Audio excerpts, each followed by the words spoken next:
मुंबईच्या राजकारणात आपलं अस्तित्व निर्माण करू पाहणारी एक सामान्य पण जिद्दी महिला म्हणजे मनीषा पवार। वरळीच्या रहिवासी असलेल्या 47 वर्षीय मनीषा पवार यांनी यंदाची बृहन्मुंबई महानगरपालिका निवडणूक प्रभाग 197 मधून अपक्ष म्हणून लढवली। निवडणुकीच्या रिंगणात विजय मिळवून जनसेवा करण्याचं त्यांचं स्वप्न होतं, पण निवडणुकीत त्यांचा पराभव झाला। पण मृत्यूच्या दारात उभं असताना त्यांनी असं काही केलं ज्यामुळे आज संपूर्ण मुंबईच नाही तर महाराष्ट्र त्यांना सलाम करतोय। राजकारणाच्या आखाड्यात पराभूत ठरलेली ही महिला खऱ्या आयुष्यात मात्र महाविजेती ठरली। मनीषा पवार यांच्या निधनानंतर त्यांची हाडे, यकृत आणि हृदयदान करून 3 ते 4 जणांना नवसंजीवनी मिळाली आहे। शुक्रवारचा तो दिवस मुंबईकरांसाठी आणि वैद्यकीय क्षेत्रासाठी अत्यंत महत्त्वाचा होता।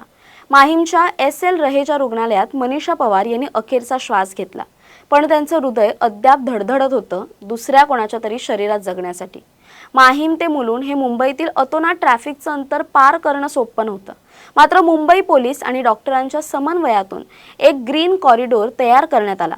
अवघ्या 23 मिनिटांत हे हृदय मुलुंडच्या फोर्टिस रुग्णालयात पोहोचवण्यात आलं। हे हृदय बुलढाण्यातील एका 39 वर्षीय व्यक्तीला देण्यात आलं, ज्याच्या हृदयाचं कार्य अत्यंत क्षीण झालं होतं। मुंबईतील ही 6वी यशस्वी हृदय प्रत्यारोपण शस्त्रक्रिया ठरली आहे। ग्रीन कॉरिडॉर म्हणजे केवळ रस्ता मोकळा करणं नव्हे, तर तो एक जीव वाचवण्याचा वेगवान पूल असतो, जिथे पोलीस, पायलट, वाहन रुग्णवाहिकेला मार्गदर्शन करतं आणि नियंत्रण कक्ष CCTVच्या माध्यमातून प्रत्येक सेकंदावर लक्ष ठेवून असतं। मनीषा पवार यांचं योगदान केवळ हृदयापुरतं मर्यादित नव्हतं। त्यांचं यकृत एका 62 वर्षीय वृद्धाला दान करण्यात आलं, जे गेल्या अनेक काळापासून यकृताच्या कर्करोगाशी झुंज देत होते। यकृत निकामी झाल्यामुळे मृत्यूच्या छायेत असलेल्या या रुग्णाला मनीषा यांच्या निर्णयामुळे नवीन आयुष्य मिळालं। एका बाजूला एका कुटुंबाने आपली आई, आपली पत्नी गमावली असताना दुसऱ्या बाजूला 2 कुटुंबांमध्ये आनंदाचे दिवे उजळले। अवयवदानाची ही प्रक्रिया केवळ वैद्यकीय शास्त्र नाही, तर ती माणुसकीची सर्वोच्च पराकाष्ठा आहे।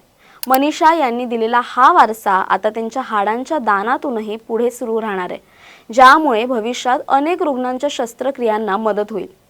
मनीषा यांची कौटुंबिक पार्श्वभूमी पाहिली तर मनीषा यांचे पती प्रकाश पवार, जे पप्पू या नावाने परिचित आहेत, त्यांनी आपल्या भावना व्यक्त करताना सांगितलं की मनीषाने काही महिन्यांपूर्वीच अचानक अवयवदानाची इच्छा बोलून दाखवली होती।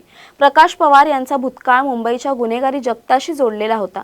अरुण गवळी टोळीशी ते संबंधित होते आणि 2008 मध्ये जेलमधून निवडणूक लढवणारे ते पहिले उमेदवार होते। मात्र काळाच्या ओघात त्यांनी आणि मनीषा यांनी समाजसेवेचा मार्ग निवडला।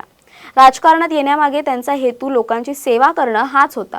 निवडणुकीतील पराभवाने त्या खचल्या नाहीत, उलट लोकसेवा करण्याची त्यांची जिद्द त्यांच्या मृत्यूनंतरही कायम राहिली। आज त्यांचे 2 तरुण मुलगे आपल्या आईच्या या महान निर्णयाचा अभिमान बाळगतात। मनीषा पवार यांच्या या कृत्याने समाजासमोर एक मोठा आदर्श ठेवलाय। राजकारणात हरलो तरी चालेल, पण माणुसकीत हरता कामा नये, हाच संदेश जणू त्यांनी आपल्या कृतीतून दिलाय।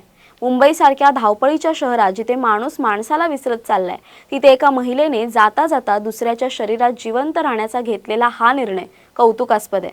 अवयवदान हेच सर्वश्रेष्ठ दान हे मनीषा पवार यांनी आपल्या बलिदानातून सिद्ध केलंय।